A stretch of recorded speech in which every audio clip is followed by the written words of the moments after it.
Hi, everyone. Dennis Speigel here.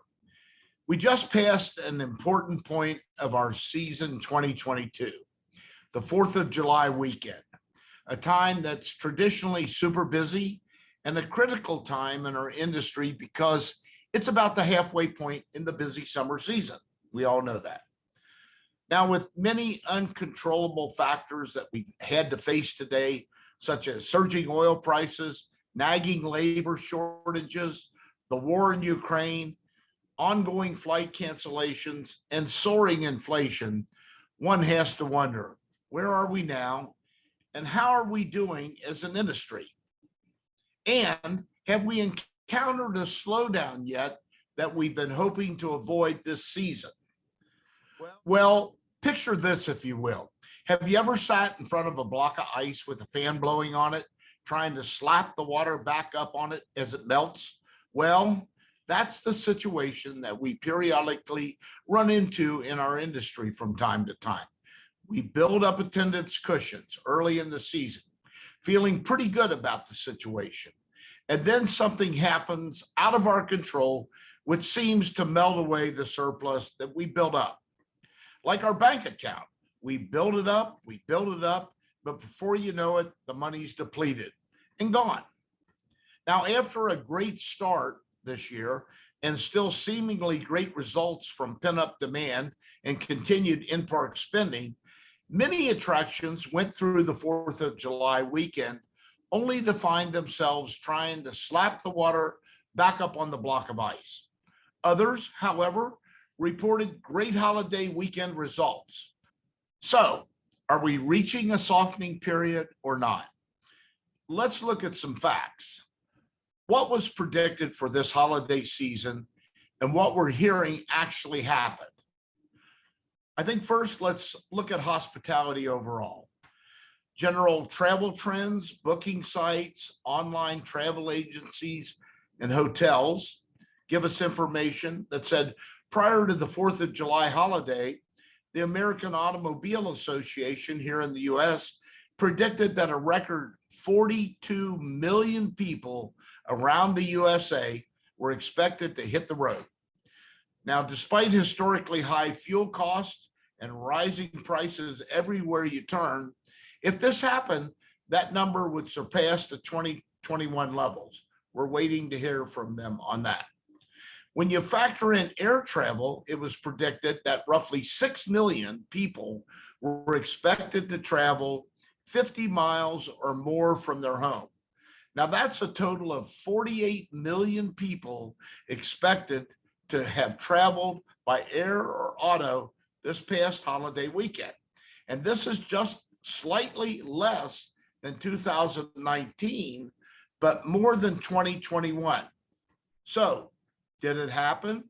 Well, the AAA has not published any kind of weekend results on auto travel at this point in time, as I mentioned. But according to Reuters, US travelers braved the skies with fewer flight delays and cancellations over the July 4th weekend. That's compared to the Memorial Day weekend in May. It was reported that nearly 9 million passengers made their way through TSA checkpoints across the USA. This was around 12% lower than 2019, but higher again than 2021 levels.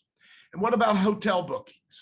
Coming into the holiday weekend, there were reports in June that online travel agency traffic declined slightly, pointing to a possible softening and possibly making the rest of the 2022 season challenging for us.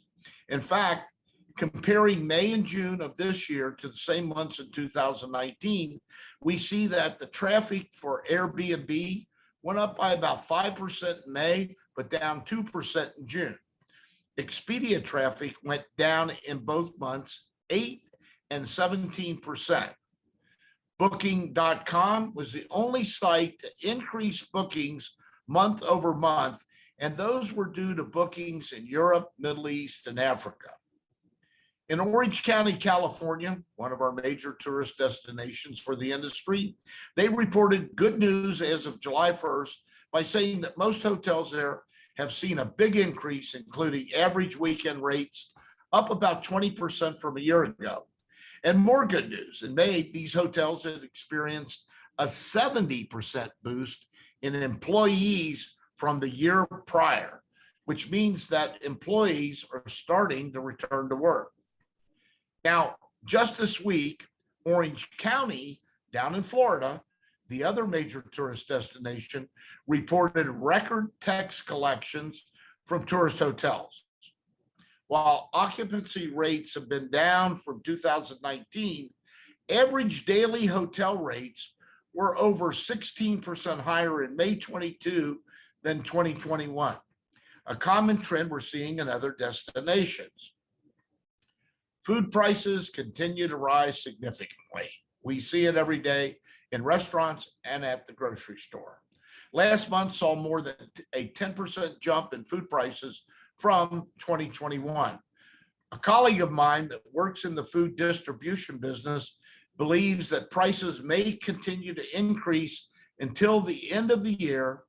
And we're already seeing that big box stores like Walmart and Target are already starting to discount items due to heavy backup of inventory levels.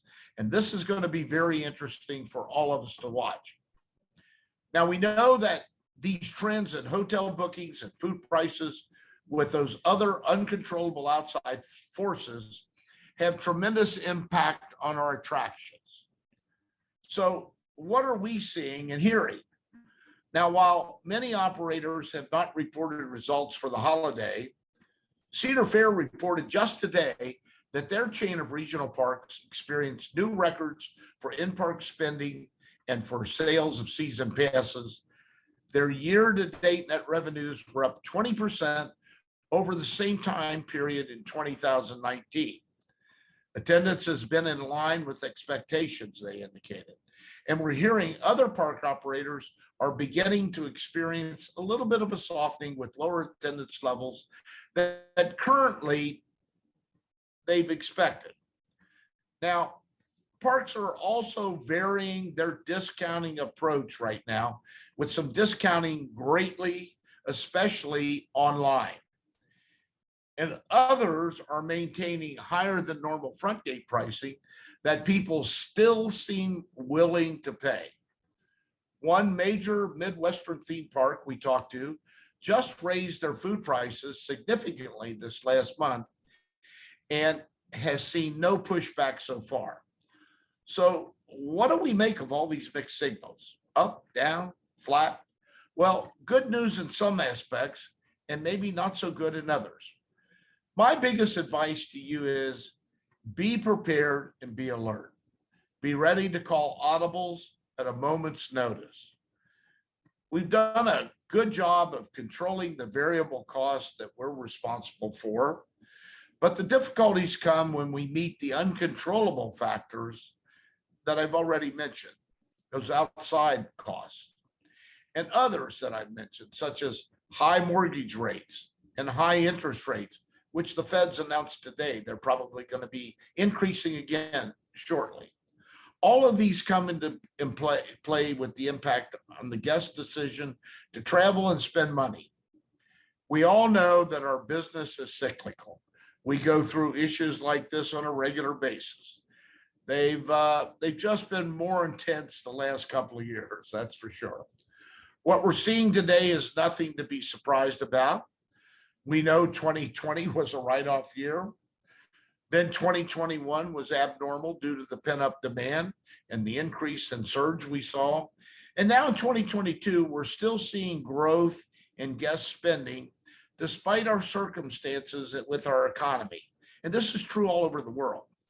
The question is, when will this pent-up demand and the effects of what I call stimulation, or the stimulus money that the government pumped into people's pockets, slow down and eventually return to whatever we call normal? When and if that slowdown does occur, and I think it will, we should not be surprised either. We should just be ready. Remember, when a captain of a river barge shuts off his engine, the barge does not stop immediately. it keeps going for another 5 to 7 miles. And I think that's where we are now. I believe in the event of this case that we're slowing and we're beginning to return to previous performance levels. We must be alert and adjust accordingly, weekly, daily, hourly, if necessary. Adjusting accordingly will mean something different to everyone based on their current state of performance. The key here is be alert and be ready. Something is coming. And always keep in mind, we still remain the greatest form of family entertainment on the planet. We entertain over 600 million people globally every year. We're resilient and we always bounce back quickly. So be alert and be ready for whatever it is that the rest of this crazy 2022 year has in store for the industry. At this point in time, one never knows. Hope you have a great season.